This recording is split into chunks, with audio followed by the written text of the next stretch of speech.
Hoy llega hasta dentro de la iglesia el sonido de la música y de la música de las fiestas, y lejos de mí el no alegrarme con los que se alegran, pero realmente estas fiestas para la juventud, ¿qué son más que beber y beber alcohol y cosas peores? La lujuria. No son unas fiestas sanas.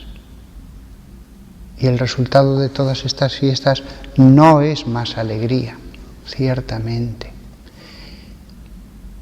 Pero bueno, nosotros vamos hoy a centrarnos en la palabra de Dios, a tratar de escuchar la palabra de nuestro Padre que nos habla. Y hoy se me ha ocurrido explicar sin prisas, aunque el sermón no dure más allá de 10 minutos, pero sin prisas, con detalle, con amor, el Salmo 8. Es un sermón ya preparado desde hace tiempo y al que le he dado vueltas. Podría hacerse un sermón, por supuesto, de cada uno de los 150 salmos y de cada parte de la Biblia. Pero hoy vamos a escuchar qué nos dice Dios en el Salmo 8. Las religiosas, mes tras mes, porque se oran los 150 salmos cada mes, las religiosas lo recitan. Y por eso, si ahora tranquilamente lo meditamos al rum rum de mis palabras, cuando ellas salmodien en el coro, les vendrán a lo mejor algunas ideas del sermón y el salmo aparecerá con un brillo especial. La alabanza del corazón se hará más fácil porque de pronto el mismo salmo dirá cosas nuevas. Y si más frailes, religiosos, predicadores hablaran sobre el salmo, otros brillos aparecerían. Así que no es solamente decir qué dice el salmo, es la alabanza que viene de nuestro corazón a través del salmo. Bueno, por supuesto, cuando digo Salmo 8 en el sermón, es el Salmo 8 de la Biblia hebrea. Ya sabéis que en los breviarios se sigue la de la Vulgata y a veces es el mismo número, pero a veces uno arriba, uno abajo. Aparece una anotación en las escrituras hebreas que no se dicen en el coro de las religiosas. Dice en hebreo: al que dirige, de acuerdo al gitit. Esto era una indicación para el que dirigía el canto. Y el gitit era algún tipo de música.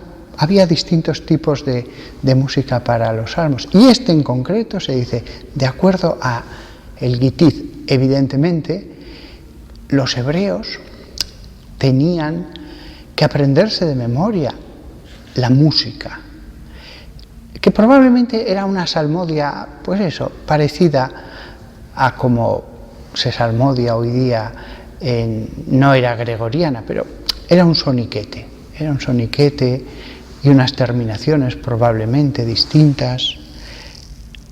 No era el gregoriano, pero ciertamente entraba dentro de la familia de esas músicas que en vez de simplemente leer, se le ponía una ligera, suave melodía, más bien en las terminaciones.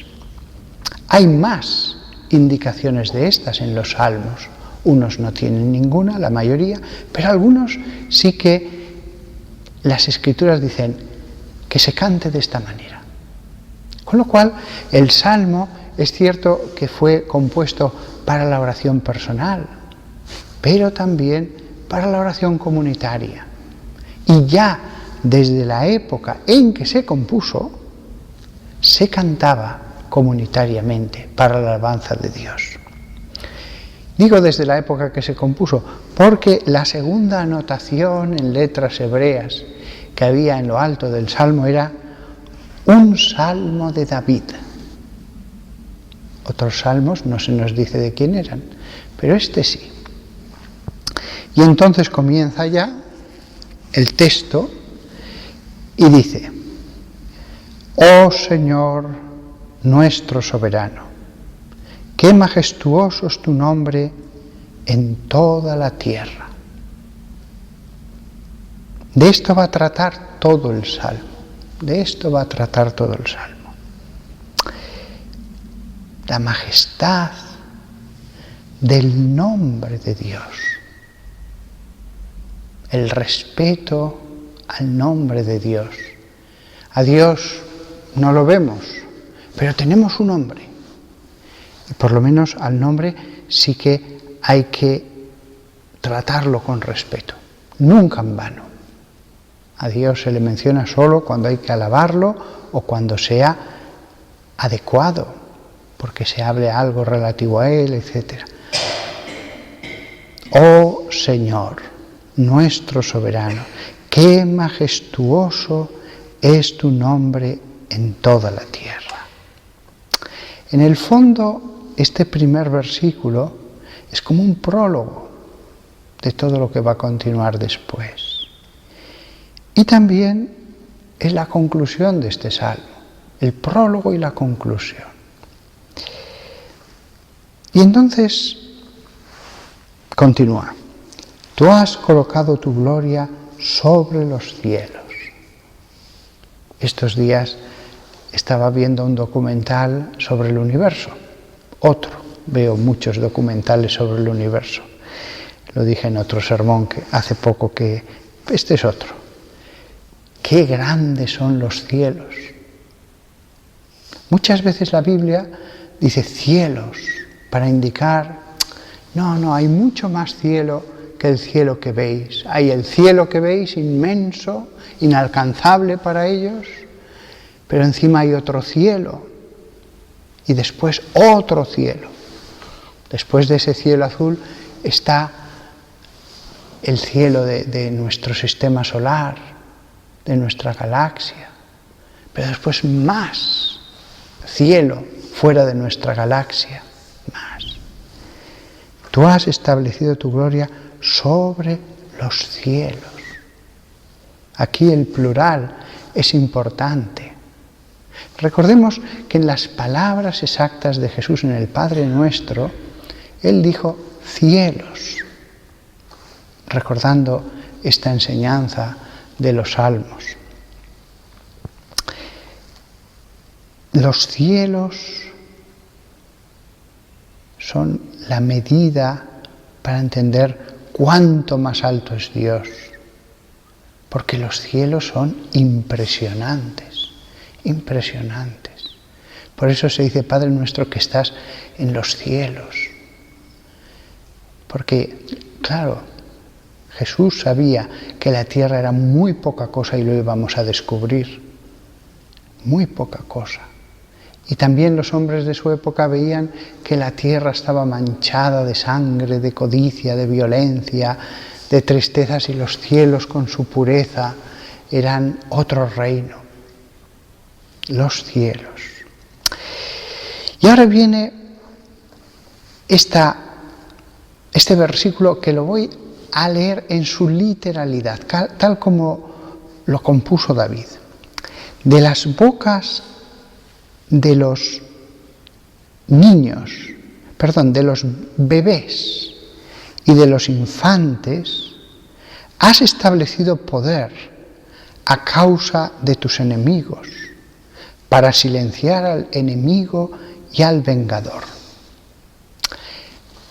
Es una redacción que literalmente traducida del hebreo es un poco dura, por eso los sermones suelen hacerla más agradable en nuestro idioma. de la boca de los bebés y de los infantes has establecido poder. Aquí es una exageración.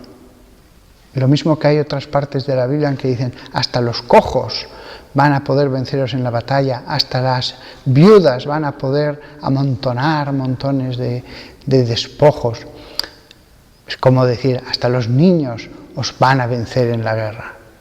¿Por qué? Porque somos el pueblo de Dios y Dios puede conceder la victoria a través del que sea más débil. Es en esa mentalidad como hay que entender esta exageración todavía que va más allá. No solamente los niños os van a vencer, sino que dice el Salmo, de la boca de los bebés y de los infantes has establecido el poder a causa de tus enemigos. Hasta los bebés os van a vencer. Como veis, es una exageración. Los bebés nunca vencieron a los filisteos. Pero el mensaje es claro. No. Dios puede hacer lo que quiera, a través de quien quiera. Y usa esta hipérbole. Además, dice de las bocas. O sea, lo que ellos digan es lo que os va a hacer que se venza. Tú has establecido poder a través de ellos. Y se está refiriendo, y lo dice de forma expresa, a causa de tus enemigos. Era un pueblo en guerra. Era un pueblo en el que la guerra era algo cotidiano cuando se compuso este salmo. Literalmente, nadie entendió que esto fuera así. Este trocito es como ese otro trozo de la Escritura cuando dice, y los montes saltarán como carneros y las colinas como corderos. Cuando ellos oían ese versículo, sabían que el mensaje profundo que había allí era el verdadero, no el literal. En este caso, se daban cuenta de que era una exageración. Pero después lo vamos a explicar más largamente, porque lo que literalmente no se podía entender así en la época de David, espiritualmente es otra cosa. Y sí que es verdad. Pero eso vendrá ya en el sermón de mañana. Lo único que quiero decir hoy es el final de este versículo. De la boca de los bebés y de los infantes has establecido poder. También puede traducirse como fuerza, a causa de tus enemigos, para silenciar al enemigo y al vengador. Es decir, ese poder es frente a los enemigos, lo dice el Salmo. Pero después añade, para silenciar al enemigo y al vengador. El enemigo está claro. El enemigo nuestro son esos filisteos, esos pueblos de Canaán que les rodeaban y que había una lucha a muerte. Pero, ¿y el vengador? El vengador es el que venga el mal cometido. En esa época no había tribunales, con lo cual, como no había tribunales, lo que existía era la ley de la venganza. Si tú me haces daño, yo te voy a hacer 7 veces más. Si tú me haces esto, yo te voy a hacer el doble. Y claro, por miedo, la gente dejaba de hacer el mal a los otros. Con lo cual, la figura del vengador es el que hace un daño, pero con justicia.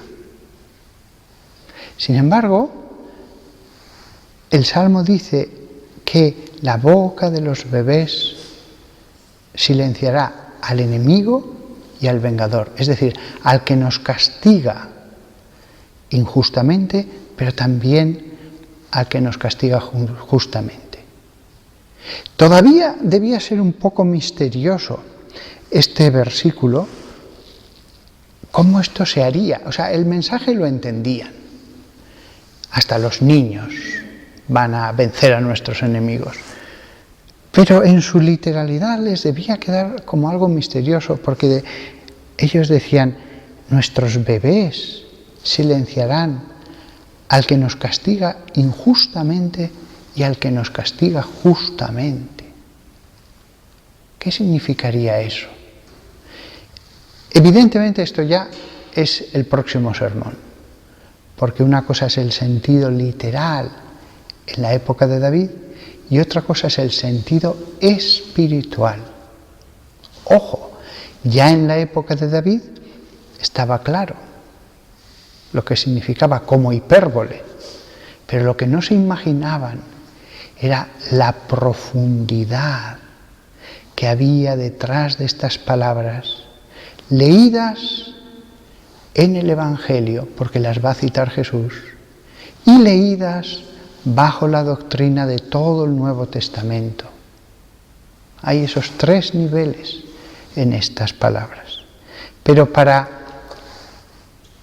coronar el sermón de hoy, el mensaje que los israelitas tenían al escuchar esto es claro.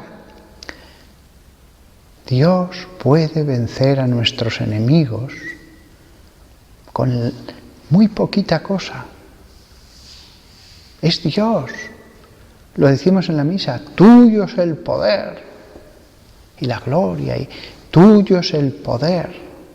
Y cuando Dios quiere algo, con muy poquita cosa. Usa poquita cosa, porque si usara nada, a veces no nos enteraríamos de que es Dios el que nos está ayudando. Entonces, a veces coge los panes y los 2 peces y los multiplica, a veces, porque si no, no nos enteraríamos. ¿Cuántas veces Dios obra? Y no nos enteramos. Solo nos enteramos cuando usa un poco de algo delante de nosotros. Pero fijaos qué misterioso. ¿Por qué las bocas de los infantes son una fuente de poder, de fuerza? ¿Cómo esas bocas pueden causar que el enemigo desista? Era un misterio y lo recitaron generación tras generación. Pero ellos mismos se daban cuenta, aquí Dios algo nos quiere decir. Algo nos quiere decir. Y vaya que si lo dijo. Este versículo, lo va a citar Jesús. Pero además lo va a citar Jesús de una manera que queda más claro, que se nos abre su sentido. Aunque, como he dicho, después, si leemos todos los escritos apostólicos del Nuevo Testamento, todavía aparece un tercer sentido más profundo. Por eso, este salmo requiere varios sermones. Fijaos, nos hemos quedado en el versículo número 1, porque las anotaciones no les puso versículo, el que puso los versículos en la Edad Media. Cuando dice Salmo de David, también eso es parte de la palabra de Dios. Pero, fijaos, el sermón ha sido solo el versículo primero. Perdón, este es el segundo. Hemos dicho el primero, qué majestuoso es tu nombre en toda la tierra, y este es el segundo. Los salmos son océanos que uno puede meditar. Y claro, después la labor de las religiosas en el coro sale más del corazón, sale con un brillo nuevo. Las mismas palabras nos dicen más cosas. En la salmodia, tal como salmodiaban en la época de David, claro, no pueden detenerse a meditar cada palabra. Son 2 formas también de leer el salmo. Leerlo como alabanza, leerlo como alimento para el alma. Que todos nosotros, además, recordemos, cuando meditamos este salmo, que la Virgen María y San José lo meditaron. Cuando ellos salmodiaban en casa, ellos meditaron qué nos querrá decir el Señor aquí, y el Espíritu Santo les debió iluminar sin ninguna duda. que la Virgen María, que San José y que Jesús mismo nos ayuden a orar día tras día con la palabra de Dios.